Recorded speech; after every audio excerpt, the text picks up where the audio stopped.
Hello guys, welcome to my channel. तो पिछले video में हमने इस काफ्तान की कटिंग और स्टिचिंग की थी। पिछले वीडियो में आपको पता चल जाएगा कि इस काफ्तान की कटिंग और स्टिचिंग मैंने कैसे की है। तो अगर आपको ये काफ्तान पसंद आ रहा है तो आप जा कर के वो भी देख सकते हैं।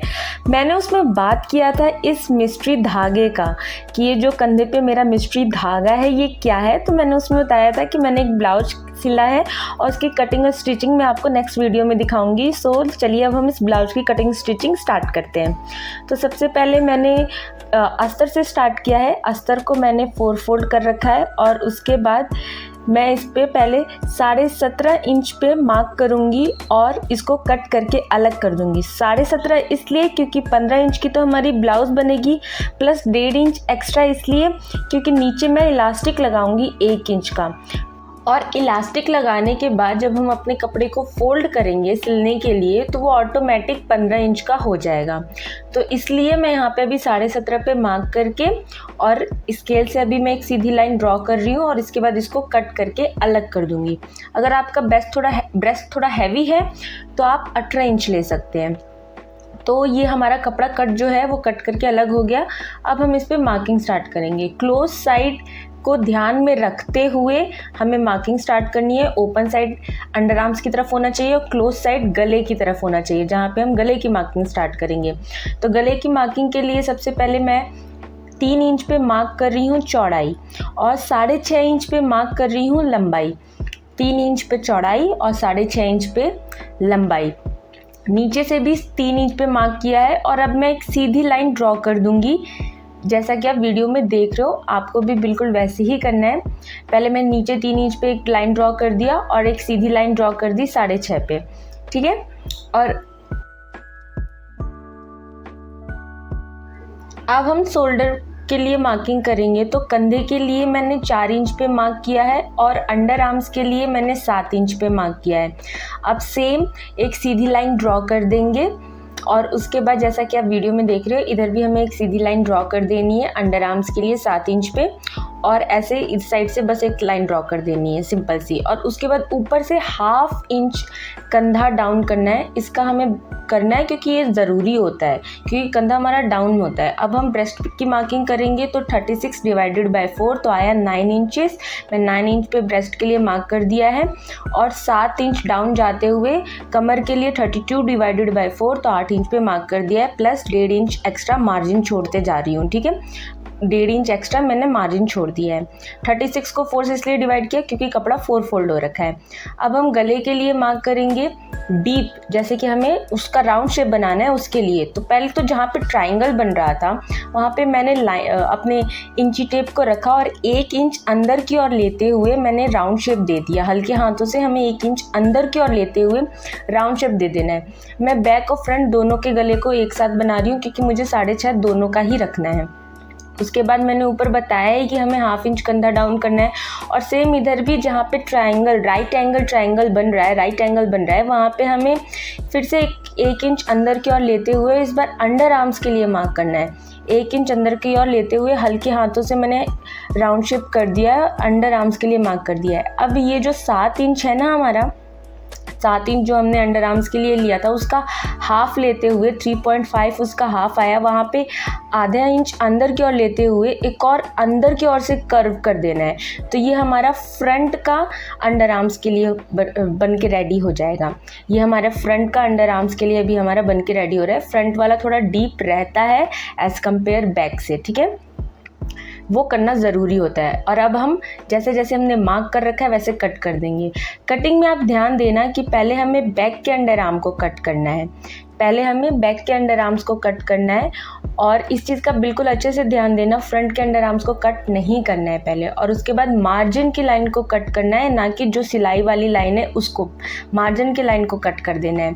जो हमने मार्जिन लिया था उसकी लाइन को कट करना है। उसके बाद अब हमें बैक वाले कपड़े को निकालना है और उसके बाद जो ऊपर से फ्रंट का जो हमने लाइन दिया था ना, फ्रंट अंडर आर्म्स का हल्का सा कर्व शेप दिया था, अब उसको कट करके अलग कर देना है बैक के कपड़े को निकाल कर, नहीं तो बैक वाला भी कट जाएगा अगर साथ में कट करेंगे तो।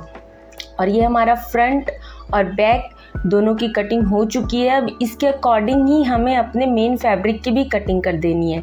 मेन फैब्रिक मैंने आप लोगों को बताया था कि मैंने मीशो से 250 रुपये मीटर 5 मीटर का क्रिप का कपड़ा ख़रीदा था, तो ये वही है। तो मेन फैब्रिक से मैंने मार्किंग करके जैसे अस्तर की कटिंग की वैसे ही मेन फैब्रिक की भी कटिंग कर दी है। ऐसे ही हमें फ्रंट और बैक दोनों के ही मेन फैब्रिक की कटिंग कर देनी है, जैसे हमने अस्तर की अपनी कटिंग की थी। ठीक है, अब हमारा कंधे पे जो डोरी लग रखी थी ना, हम उसकी कटिंग करेंगे। तो उसके लिए पहले मैंने अपने कपड़े को डबल फोल्ड चौड़ाई में कर रखा है, चौड़ाई में डबल फोल्ड कर रखा है और 1 इंच का मार्क कर रही हूँ। 1 इंच का मार्क करते हुए मैंने अभी कपड़े को अलग कर दिया, कैंची से ये कट करके मैं अलग कर रही हूँ और कपड़ा मेरा चौड़ाई में डबल फोल्ड हो रखा है। और उसके बाद जो ये कपड़ा डबल फोल्ड साइड से हो रखा था उसको भी कट करके अलग कर दिया। तो मेरी 2 डोरियाँ निकल गई। मैंने एक को सिल के दिखा दिया और मैं दूसरे में ये दिखा रही हूँ कि कैसे फोल्ड करना है। तो पहले हमें दोनों साइड्स को आपस में फोल्ड करना है, उसके बाद एक और ऊपर से फोल्ड कर देना है। मैं फिर से बता रही हूँ, तो उसके बाद ऐसे कुछ बन के तैयार हो जाएगा। एक और बार कि हमें पहले एक तरफ से फोल्ड करना है, उसके बाद दूसरी तरफ से फोल्ड करना है और उसके बाद इन दोनों को फोल्ड करने के बाद एक और बार ऊपर से फोल्ड कर देना है और ऐसे ही हमें सीधी सीधी सिलाई लगा देनी है।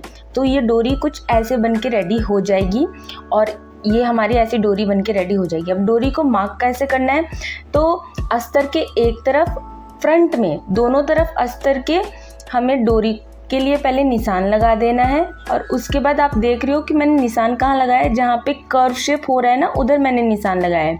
तो अपनी डोरी को कर्व शेप जहाँ पे आपके अस्तर में होगा उधर रखते हुए और आप लोगों को निशान लगा देना है और डोरी को वहाँ पे पिन कर देना है ताकि डोरी हिले ना। और उसके बाद फिर हमें अपने मेन फैब्रिक को उल्टा रखते हुए, उल्टा, ठीक है, उल्टा रखते हुए हमें अपने मेन फैब्रिक को इसके ऊपर रखना है और हमें सिलाई लगा देनी है सिंपल। एक और बार हमें पिन करना है मेन फैब्रिक के साथ भी ताकि डोरी अगेन मूव ना हो और मेन फैब्रिक के साथ भी वो जुड़ जाए। और पिन करने के बाद हमें सेम फिर अपने जो हमारा बैक का कपड़ा रहेगा उसको भी अपने अस्तर के साथ एक बार ऐसे अटैच कर देना है ताकि कपड़ा मूव ना करे। पिन करने से ना इजी हो जाता है, कपड़ा मूव नहीं करता। और फिर हमें ऐसी नॉर्मली साइड से सिलाई कर देनी है। हमें 3 साइड से सिलाई करनी है। मैं आपको बता रही हूँ यहाँ पे कि हमें गले से शुरुआत करनी है सिलाई करने की, उसके बाद हमें अपना कंधा जोड़ना है दोनों और उसके बाद अंडर आर्म्स जोड़ने हैं। फिर एक साइड से सिलाई कर देनी है और नीचे से सिलाई कर देनी है। एक साइड से सिलाई करते हुए नीचे से सिलाई कर देनी है। एक साइड से हमारा ओपन रहेगा, खुला रहेगा कपड़ा पलटने के लिए। सेम हमें अपने बैक के लिए भी ऐसे ही करना है कि गले से स्टार्ट करना है, उसके बाद कंधे, उसके बाद अंडर आर्म्स और उसके बाद एक साइड से सिलाई करते हुए नीचे से सिलाई करके एक तरफ से हमें खुला रखना है और दोनों का हमारा जो खुला पार्ट रहेगा ना वो सेम होना चाहिए। यहाँ पे मैं बता रही हूँ कि हमें कैसे चेक करना है। जैसे कि मैंने बैक वाले को सिल दिया था और उसका एक तरफ से खुला छोड़ दिया था और ये मैं अपने फ्रंट वाले को खोल उल्टा पलट के दिखा रही हूँ, सीधा पलट के, सॉरी। तो उसके बाद फिर मैंने अपने फ्रंट वाले को इसके ऊपर रखा और देखा कि हमारा क्या खुला दोनों साइड एक तरफ आ रहा है। तो हाँ, मेरा दोनों खुला तरफ एक साइड आ रहा था। तो अब मैं क्या करूँगी, खुले वाले को एक तरफ करते हुए और जो दूसरा है उसको सिल दूंगी, दूसरे साइड्स को ऐसे नीचे से सिलना है और साइड से ऐसे सिल देना है और डोरी को अंदर रखना है। डोरी बाहर नहीं होनी चाहिए वरना डोरी फिर बाहर नहीं निकलेगी। जैसे मैंने उसको क्लिप में अंदर रखा था वैसे ही अंदर रखना है। और उसके बाद हमें हल्के हल्के कट्स लगा देने हैं ताकि जब हमारा कपड़ा जब हमें सीधा करना हो ना तो वो इजीली आगे की ओर फोल्ड हो जाए, वो उठे उठे ना दिखें। तो मैं अभी अंडर आर्म्स पे, कंधे पे नहीं लगाना है, अंडर आर्म्स पे और गले पे हल्के हल्के कट्स लगा रही हूँ क्योंकि यहाँ पे मैंने सिलाई कर दी है मेन फैब्रिक के साथ। और उल्टा करके मेन फैब्रिक को सिलना है, सीधा करके नहीं सिलना, ठीक है। और उसके बाद ये मैंने अब मेन फैब्रिक को सिल दिया, लगभग सारे तरफ से सिल दिया है और एक तरफ से खुला छोड़ा था पलटने के लिए। और जैसा कि आप इस क्लिप में देख रहे हो कि मैंने कैसे पलटा और जैसे ही पलटा हमारी डोरी इजीली बाहर निकल गई, अंदर सिलाई की और दबी नहीं क्योंकि सिलने से पहले ही मैंने डोरी को अंदर रखा था। उसको अस्तर और मेन फैब्रिक के बीच में रख देना है ताकि वो सिलाई के टाइम पे बीच में सिलाई में ना आए। इसका बिल्कुल अच्छे से ध्यान देना है। और उसके बाद अभी मैं अपने जो कुर्ती मतलब कि जो ब्लाउज़ है इसको मैं सीधा कर रही हूँ और ये हमारा सीधा हो चुका है। डोरी भी हमारी अच्छी खासी बाहर आ चुकी है। अगर अब आप लोगों को टॉप स्टिच लगाना है गले पे तो लगा सकते हो, नहीं लगाना तो कोई बात नहीं। अब हमें मेन फैब्रिक, अब हमें दोनों आगे पीछे वालों को आपस में सिल देना है, फ्रंट और बैक को, और साइड से भी सिल देना है। एक तरफ से अभी हम साइड से सिलेंगे, दूसरी तरफ से नहीं सिलेंगे। तो ये कंधे को मैंने जोड़ दिया और साइड से सिल दिया जो हमारा जॉइंट था, ठीक है। जो खुला साइड था उसको नहीं सिला है, जो दोनों जॉइंट साइड थे ना, जो ऑलरेडी एक तरफ से सिले हुए थे उनको सिला है। अब मैं इलास्टिक के लिए मार्क करूँगी, तो जो भी आपका मेज़रमेंट होगा जहाँ पे आप लोग पहनते हो उसके 2 से 3 इंच कम होना चाहिए। तो मैंने 26 इंच की इलास्टिक ली थी और उसके बाद अब मैं इसको लगाऊंगी। कैसे लगाना है मैं आपको इसमें दिखा रही हूँ कि हमें क्या करना है। ये हमारा हो गया और इसके बाद हमें इसको एक फोल्ड लगा देना है, क्योंकि हाफ इंच तो ये जब हमने सिला था तभी ये हमारा दब चुका है नीचे की ओर। तो अब हमें अपने इलास्टिक के मार्किंग के अकॉर्डिंग इसको एक फोल्ड करके सिल देना है। यहाँ पे मैं कर भी रही हूँ कि इलास्टिक जितना इलास्टिक आ रहा है उसको रखा मैंने, और उसके बाद फिर मैं एक सीधी लाइन ड्रॉ कर रही हूँ। अगर मुझसे पूछोगे कि कितना मेज़रमेंट है तो ये 2 इंच का मेज़रमेंट है। 1 इंच जो एक्स्ट्रा है और 1 इंच मतलब 15 था ना, तो ये 17 इंच पे मैं मार्क कर रही हूँ। मतलब 2 इंच एक्स्ट्रा लेकर के तो ओवरऑल हो गया 17, और है ये ऐसे जब हम इसको फोल्ड करेंगे तो हो जाएगा ये 15, ठीक है।